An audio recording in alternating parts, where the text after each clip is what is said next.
strike do you make on China? Thank you. Well, it's an honor to be with this gentleman. You know, I've known him, and I've known his family, actually, but I've known him. And I assume you're from the Philippines? Are you from the Philippines? Yes, sir. That's good.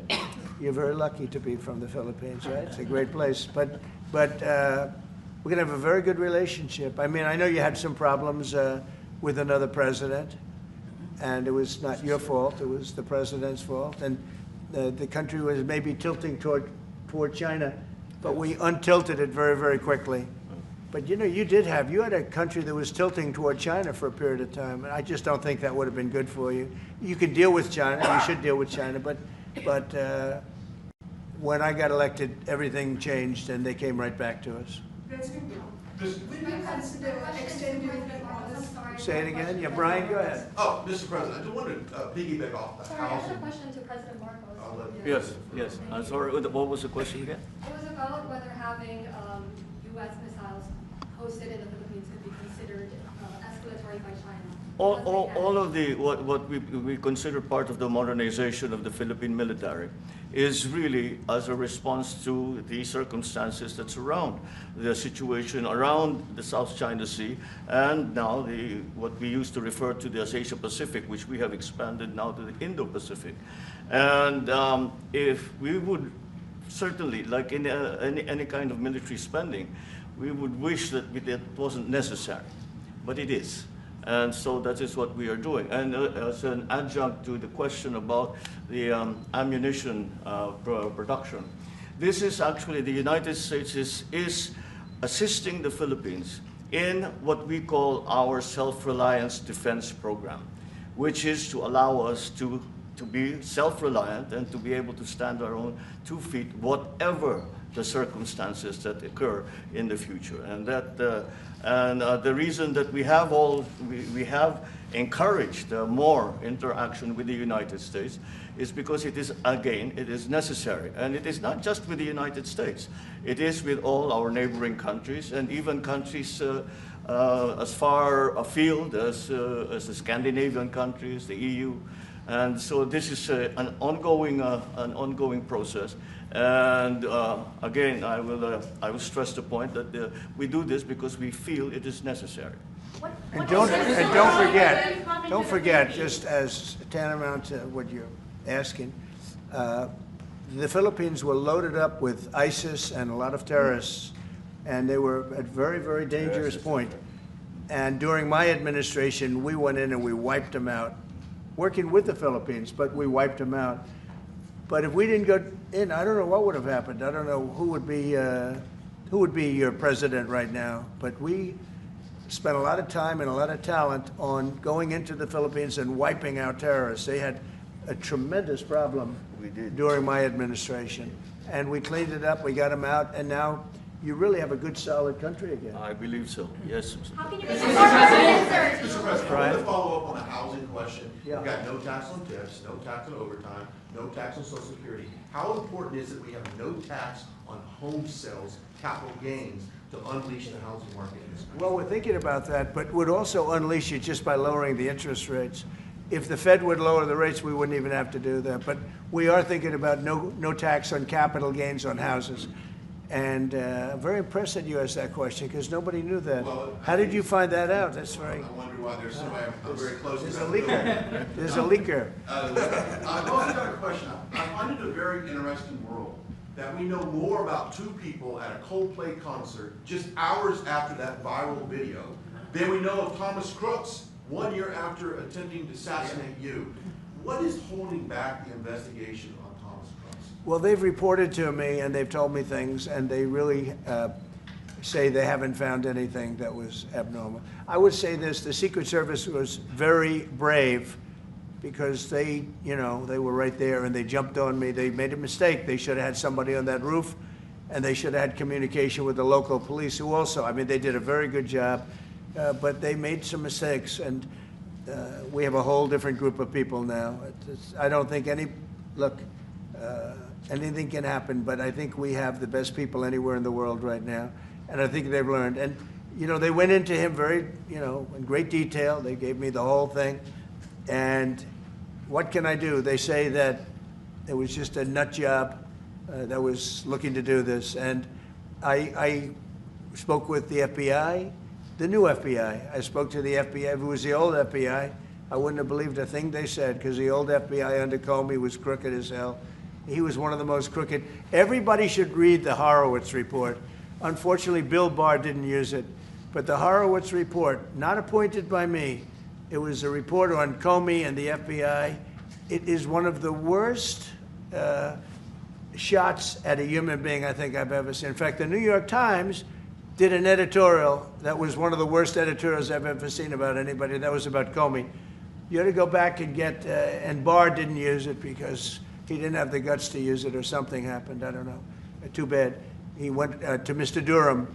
Instead of doing the Durham, all they had to use is the Horowitz report. And I always felt badly for Horowitz, frankly, because he's a Democrat, I guess. He was appointed by a Democrat. But that report has gotten lost, and it shouldn't be lost. You should all go back. It should be mandatory reading. Go back and read the Horowitz report on Comey and his cronies. And you'll see exactly, we're going to add that to all the stuff that we found. It just confirms it. But what we found is even more so. Now, we found absolute, this isn't like evidence, this is like proof, irrefutable proof that Obama was seditious, that Obama was trying to lead a coup. And it was with Hillary Clinton, with all these other people, but Obama headed it up. And, you know, I get a kick when I hear everyone talks about people I never even heard of. It was just, no, it was Obama. He headed it up. And it says so right in the papers. Got everything. Got everything.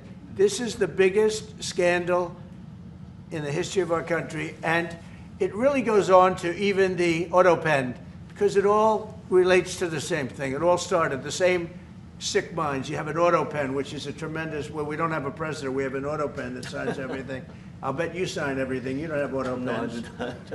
Everybody. Who doesn't sign? You're the president of a country. But it's all that whole thing leading right up to the end of it is the auto pen. And the auto pen was used by people, and Biden knew nothing about it. Biden knew nothing about it. They were signing documents that he knew nothing about. As an example, they released the Unselect Committee of Liability. The Unselect Committee spent 2 years grilling everybody, and then they destroyed all the evidence. You know why? Because the evidence made them guilty, and he gave them all a pardon. The Cheney, all the scum that was on the Unselect Committee, Cryan, Adam Kinzinger, and Democrats, and he gave them a pardon. Do you have something else? Go ahead. I was just going to add one more thing on Adam Schiff. Director Pulte reports that Adam Schiff claims he lived in a one-bedroom apartment. Now, how does a family of four, you're a developer, a very successful developer, how does a family of four live in a one-bedroom apartment? No, it looks like Adam Schiff really did a bad thing. They have him. Now, let's see what happens. It's not up to me. It's not up to, I stay out of it purposely. But it's mortgage loan fraud. It's a big deal. He defrauded banks and insurance companies and the federal government. But it's very simple. It's mortgage loan fraud. And you're right. That's a lot of people to live in a one-bedroom apartment, right? But he put it down. But he has a lot of other things far worse than that. So, no, Adam Schiff, they have him 100% on mortgage fraud. Now, if there's anybody else in this room except you would have no problem. But anybody else in this room, you'd have a problem. I'd have a problem. Yeah, please. So there was a hearing yesterday in the Harvard case. Would you allow Harvard to get their federal dollars back as a part of any agreement with the administration? No, I'm not giving. Harvard's been given $7 billion. Can you believe it? By the $7 billion, and we want money to go to all universities, not Harvard. Harvard got more than anybody else. They have $52 billion. They get huge tax incentives and tax breaks on that $52 billion. But they have $52 billion, and they got $7 billion over a short period of time. And we have a very hostile judge appointed by Barack Hussein Obama, a very, very hostile judge who knows exactly right from wrong. But you know, we expect to win it on appeal. She hasn't given a decision yet, but she's very hostile, and she was put by Barack Hussein Obama. And generally speaking, anybody that does that, we're gonna have problems with. So we don't expect to have, we won the case yesterday. Anybody that was there, that was a neutral, would say we easily won the case. But a lot of the case, and a big part of it's gonna be how much money Harvard gets in the future. That's not part of the case, and they're not gonna get very much.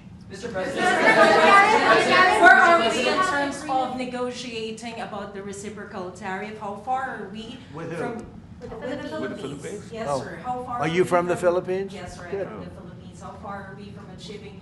Well, it's tough. He's a very tough negotiator. So far, we're not there because he's negotiating too tough. In fact, I used to like him better than I do now. He's too tough. But we'll probably agree to something. But he's strong, a strong negotiator. He loves your country.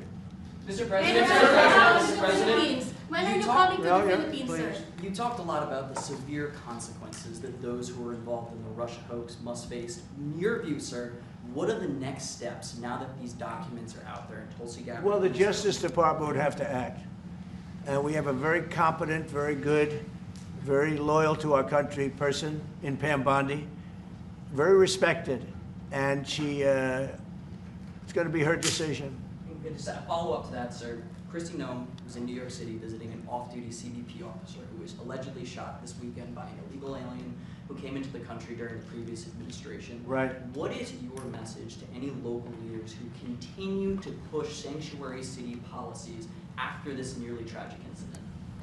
So the only thing I don't understand, because you like to understand things and we're all smart people and all, but why would they allow 21 million people into our country, unvetted, unchecked? You don't allow it. You wouldn't allow people then. He's tough.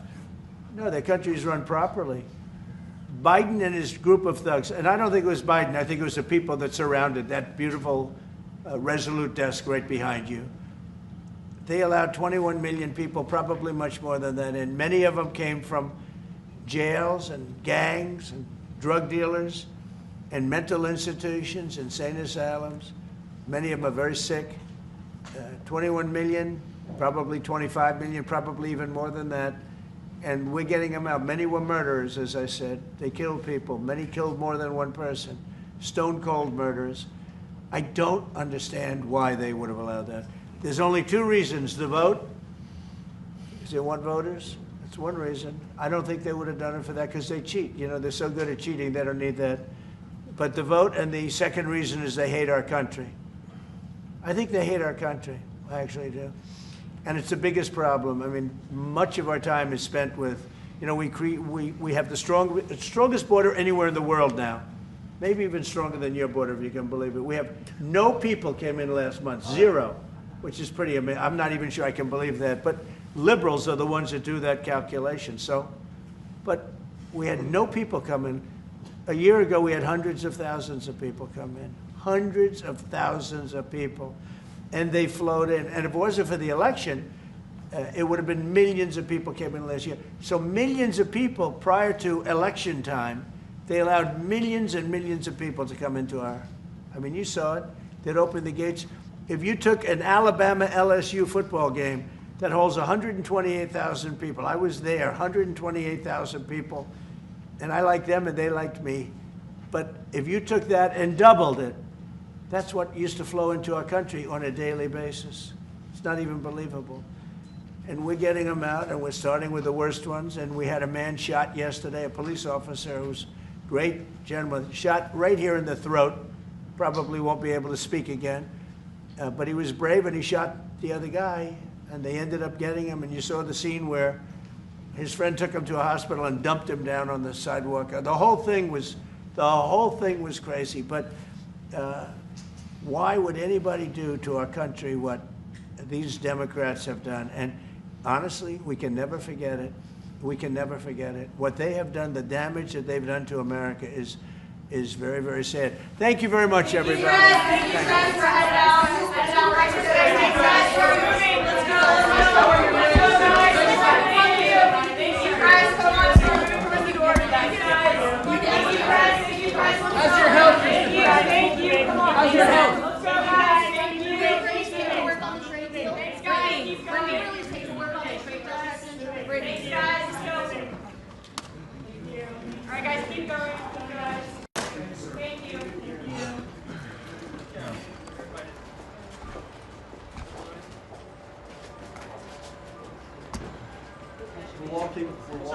Walking.